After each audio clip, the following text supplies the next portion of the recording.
Makanan itu kan prinsipnya kalau untuk saat sahur adalah makanan yang diutamakan kita makan itu yang berindeks glikemik rendah.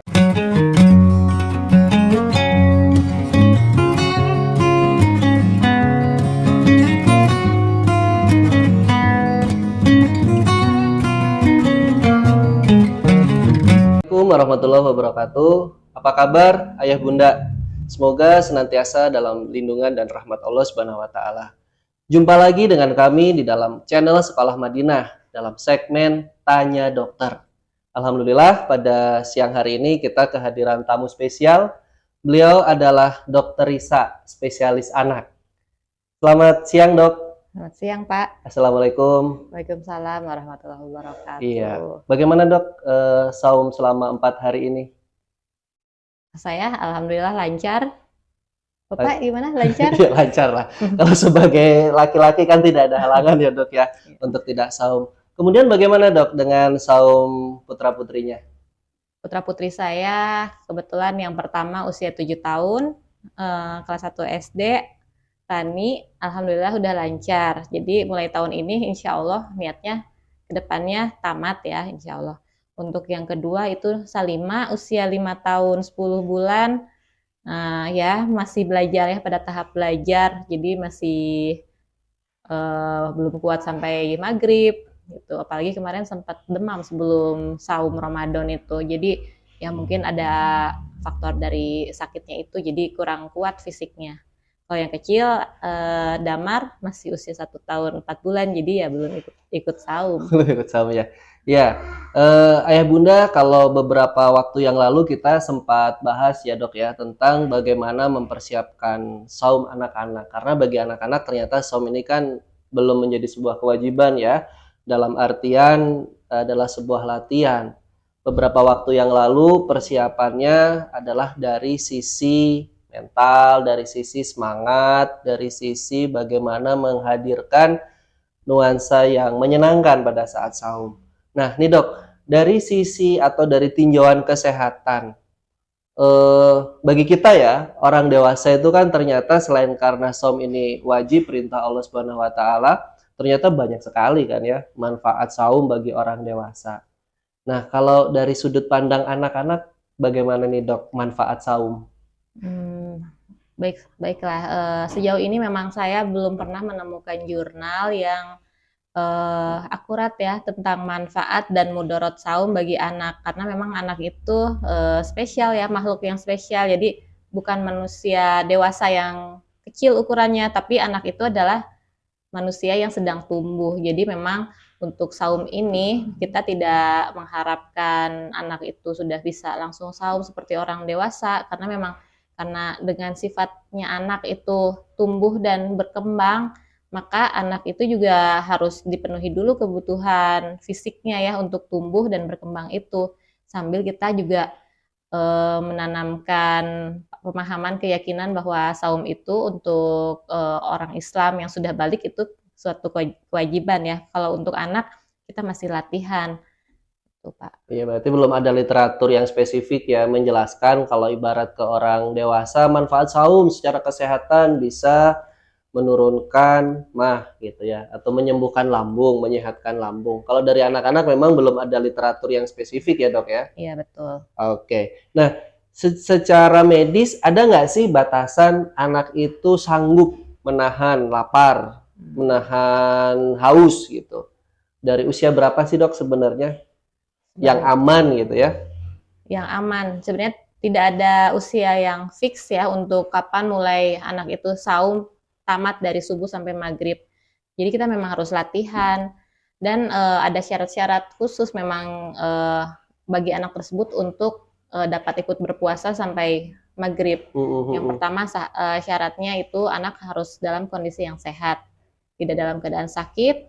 Kemudian dari sisi pertumbuhan dan perkembangannya, anak itu dalam keadaan status gizi yang normal. Jadi tinggi badan, berat badan menurut usianya itu normal. Jadi kita harus memenuhi hak anak dari segi fisiknya. Jadi nutrisi untuk pertumbuhannya terpenuhi. Jadi ukurannya hanya apa ya? Bukan hanya sih, maksudnya ukuran yang paling mudah adalah secara usia anak tersebut cukup nggak tinggi dan beratnya gitu ya Iya, dok. betul. Itu kita bisa dapatkan ukuran itu gimana dok? Simpelnya deh, misalkan anak 5 tahun. Kita harus melihat ke WHO Growth Chart ya. Jadi ada grafik pertumbuhan yang sudah diakui seluruh dunia dari WHO untuk setiap anak nih usia dari mulai bayi baru lahir sampai anak yang remaja gitu. Jadi kita harus lihat perkembangan itu dari bisa dilihat dari berat badan menurut usia, kemudian panjang badan atau tinggi badan menurut usia. Bisa juga dilihat dari body mass index menurut usia, jadi indeks massa tubuh menurut usia. Banyak ya dok Banyak. aplikasi-aplikasi yang kita bisa memastikan ya Bunda. Betul, betul. Jangan karena hanya bermodal semangat tentunya gitu. Ya. Anak yang punten gitu misalkan secara gizi kurang ya sebaiknya jangan dulu dipaksakan gitu Ya, ya. betul. Oke. Kemudian gini dok, terkadang kan setiap hari situasinya berbeda ya. Anak-anak tuh ada yang cranky mau makan gitu ya. Ada yang cranky haus padahal baru juga jam 7 atau jam 8. Nah, ini batasan bagi kita nih orang tua, situasinya membahayakan atau enggak tuh gimana sih ukurannya atau parameternya? Ya, Kan ada tuh ya, iya. banyak jam 7 udah lapar minta buka. Anak saya begitu kemarin. Oh, iya. Jadi gini Pak, kalau secara alamiah, secara naturali rata-rata pengosongan lambung itu dan pemakaian energi dari makanan yang kita makan selama sahur itu akan habis saat sudah 4 jam. 4 jam berarti kalau kita sahur jam 4 ya jam 8 ya. Jam 8 itu sudah habis cadangan glukosa yang dari makanan saat kita sahur. Jadi setelah itu makanya jam 8 itu mulai merasa keroncongan mungkin ya. Itu karena glukosa darah mulai turun jadi ada sinyal lapar ke otak sehingga jadilah anak itu lapar gitu. Nah setelah itu berarti kan kita tetap harus beraktivitas, kan sudah diatur sama Allah bahwa tubuh kita itu dapat mengatur energi kita meskipun makanannya udah dari tadi tapi masih kuat bekerja beraktivitas. Jadi setelah 4 jam kita memiliki mekanisme untuk memecah glukosa yang tersimpan dalam cadangan tubuh kita menjadi glukosa yang siap digunakan untuk energi. Jadi jangan buru-buru panik ya, ketika anak jam 8 sudah minta buka gitu. Iya, jadi itu memang saatnya lapar. Kita aja suka lapar ya dok ya di jam-jam itu godaan untuk makan lah sebenarnya ya. Namanya juga sering sih anak-anak papi, adek lapar. Ya saya mungkin hanya bisa menjawab ya namanya juga orang puasa pasti lapar ya. Oke, jadi ketika anak jam 8 atau jam 7 sudah teriak-teriak lapar, jangan dulu panik ya, karena ini memang mekanisme tubuh melakukan aktivitas pemecahan, apa tadi dok namanya glukosa ya. Glukosa. Oke, kalau agak siangan dok, misalkan jam 12 gitu, ini sudah teriak-teriak lapar gitu, misalkan anak usia berapa ya, 4 tahun atau 5 tahun gitu. Ya prinsipnya sih sebenarnya ya tadi balik lagi kalau misalnya memang masih 4 tahun 5 tahun itu kan masih kita belum bisa belum pada saatnya untuk anak tahu bahwa itu paksakan kita wajib untuk saum untuk dia gitu. Jadi ya kita harus bilang bahwa mereka sedang belajar saum. Jadi kita juga harus memperhatikan kebutuhan mereka gitu. Kalau memang tidak bisa dipaksakan anaknya sudah meraung-raung gitu, ya sudah daripada kapok besoknya tidak mau berpuasa lagi, ya. Betul. Mungkin malah kita harusnya mempersiapkan anak gitu untuk biar bisa lebih beradaptasi sampai nanti maghrib. Oke. Kemudian kalau berbicara nutrisi nih dok, nutrisi yang perlu dikonsumsi, ada nggak sih makanan-makanan khusus gitu yang ini bertahan lama lah ya di perut ya. Jadi kalau bisa sih sampai maghrib barangkali ya nggak kerasa lapar gitu.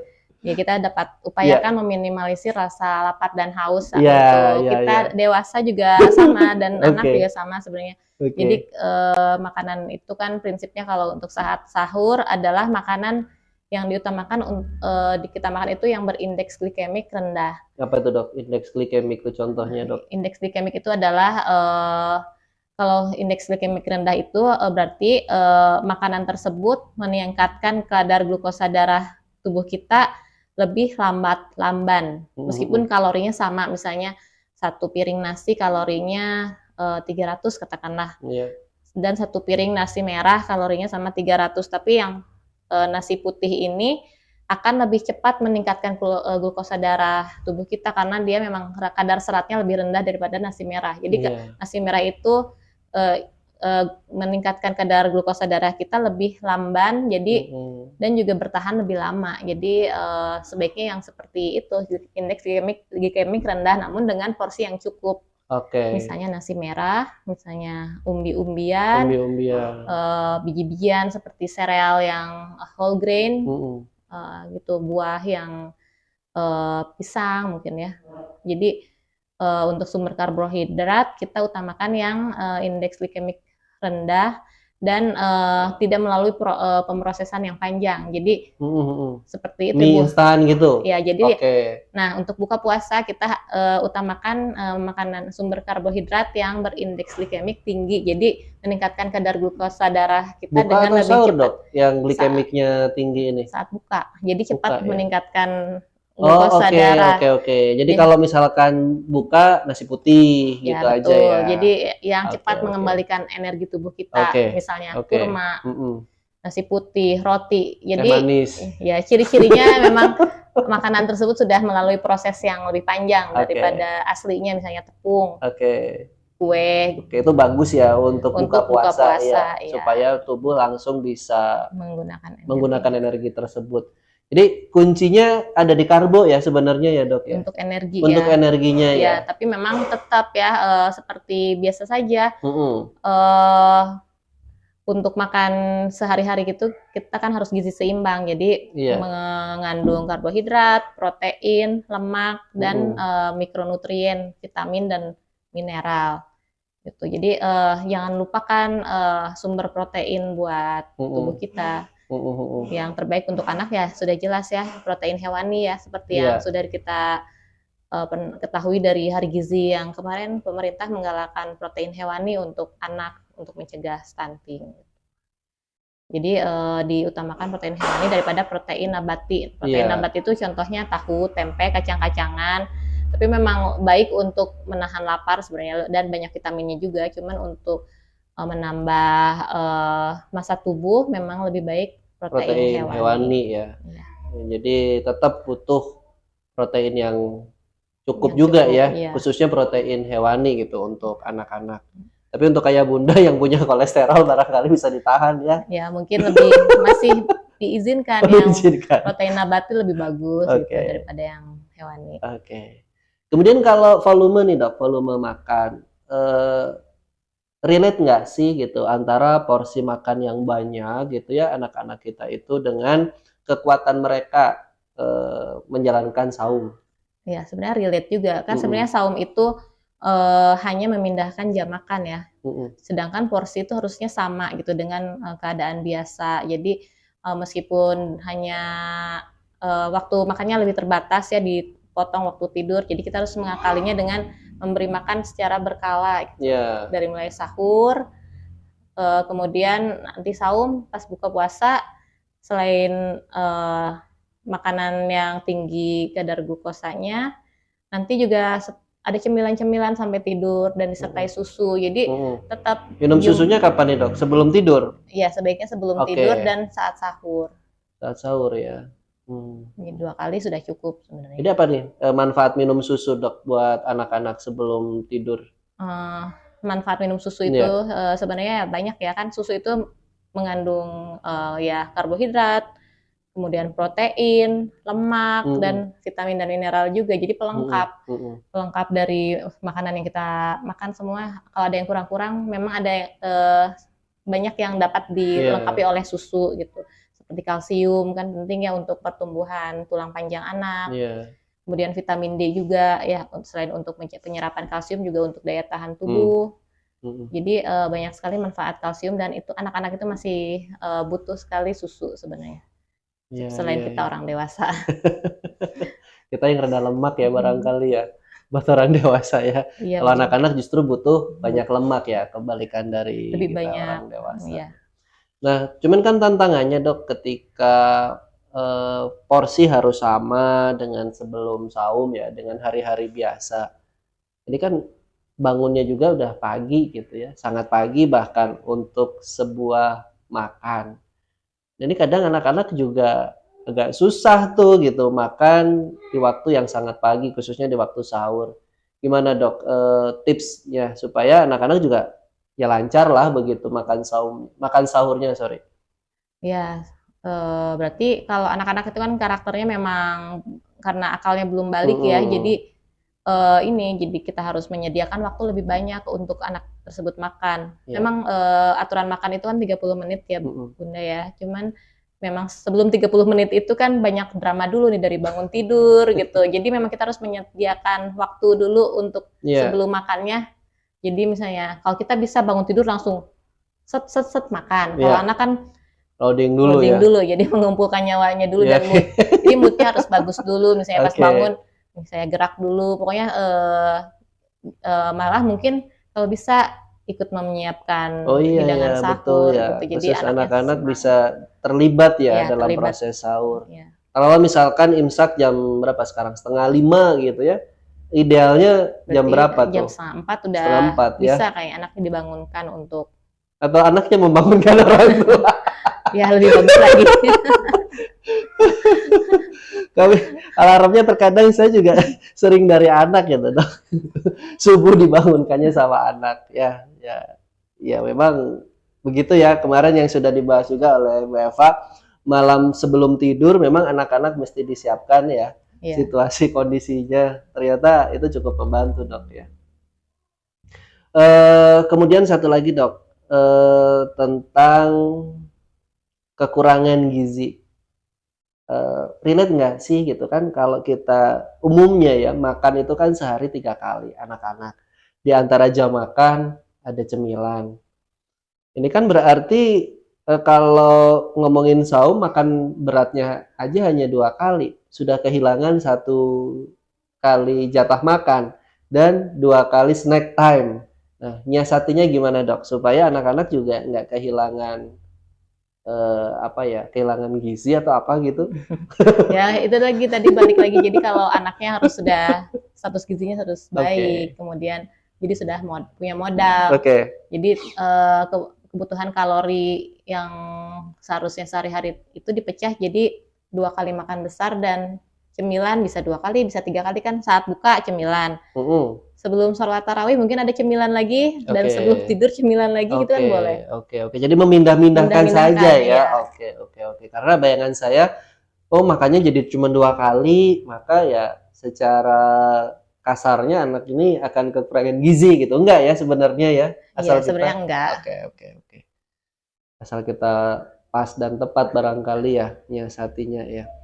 Oke, terakhir nih dok, apa nih yang bisa dokter sampaikan ya kepada ayah bunda khususnya yang ya anak-anaknya sedang proses belajar saum tuh. Saya ingin tambah satu satu lagi hal yang tidak kalah penting, itu asupan cairan. Oke. Asupan cairan itu ya memang tidak kalah penting dan tidak kalah ini ya, tricky gitu ya buat anak-anak untuk mau minum yang cukup gitu. Ya jadi Air putih cairan ini dok. air putih, dan sebenarnya boleh dalam bentuk susu, misalnya dalam bentuk misalnya minuman manis, tapi minuman manisnya memang harus dalam syarat dan ketentuan berlaku ya. Jadi minuman manis itu ya pertama jumlahnya juga tidak boleh melebihi 25 gram gula pasirnya itu. Kemudian dalam bentuk susu. Jadi dibagi juga waktu buka puasa seperti kita ya. Kalau dewasa kan 8 gelas rata-rata, 8 atau lebih. Itu 8 gelas tuh minimal. Minimal ya. Iya, jadi sama seperti anak mungkin lebih sedikit kurang sedikit gitu. Jadi saat buka puasa misalnya 2 gelas, kemudian dari mulai sholat maghrib sampai ke sahur, sampai ke malam itu 4 gelas, kemudian saat sahur minimal 2 gelas lagi. Gitu. Oke, jadi selain karbo tadi ya kuncinya, kemudian tambah protein yang sifatnya lebih baik hewani, jangan lupa Cairan. cairan. Dan Ya, kemudian ada lagi Pak, apa? karbonya kalau bisa jangan kebablasan juga ya. Gimana dok maksudnya dok? Karbo Jadi kebablasan nih. karbo itu tetap jumlah porsinya sesuai Oke, seimbang oke. dan tidak berlebihan. Jadi terus saja makan yang manis gitu. Kan nggak bagus juga ya. Sudah ada penelitian kalau gula pasir, gula itu kan tidak baik untuk kecerdasan anak. Ya, Kemudian juga bisa menimbulkan gigi berlubang. oke. Kemudian ya meningkatkan risiko obesitas gitu kan. Kalau udah senang yang manis-manis, anak sudah kenal dengan yang manis-manis, nanti akan berpotensi untuk gaya hidup yang senang makan manis sampai dewasa, yang artinya lebih bahaya karena orang dewasa Footprint itu ya yang kita ya bahas waktu itu ya. itu. Jadi orang dewasa itu kalau bisa sedikit aja kan yang manis itu Oke. kan karena risiko untuk diabetes mellitus dan teman-temannya. Oke. Itu saja dok. Ya sudah. Oke ya, jadi kuncinya ada pada nutrisi ya. Ya. Barangkali ayah bunda bagaimana, ini bukan hanya buat anak-anak, tetapi juga buat kita orang dewasa, bagaimana kita lancar saum, kita ikhtiar secara nutrisi, bagaimana nutrisi itu tepat begitu ya. Sehingga dengan nutrisi yang tepat, insya Allah puasanya kuat. Barangkali begitu. Terima kasih ayah bunda sudah menyimak bincang-bincang kami dalam Tanya Dokter. Kita ketemu lagi di sesi-sesi selanjutnya. Terima kasih ya dokter ya atas waktunya. Semoga sama-sama, puasanya lancar, Amin. Dokter dan keluarga. Ya. Sekian, assalamualaikum warahmatullahi wabarakatuh. Waalaikumsalam warahmatullahi wabarakatuh.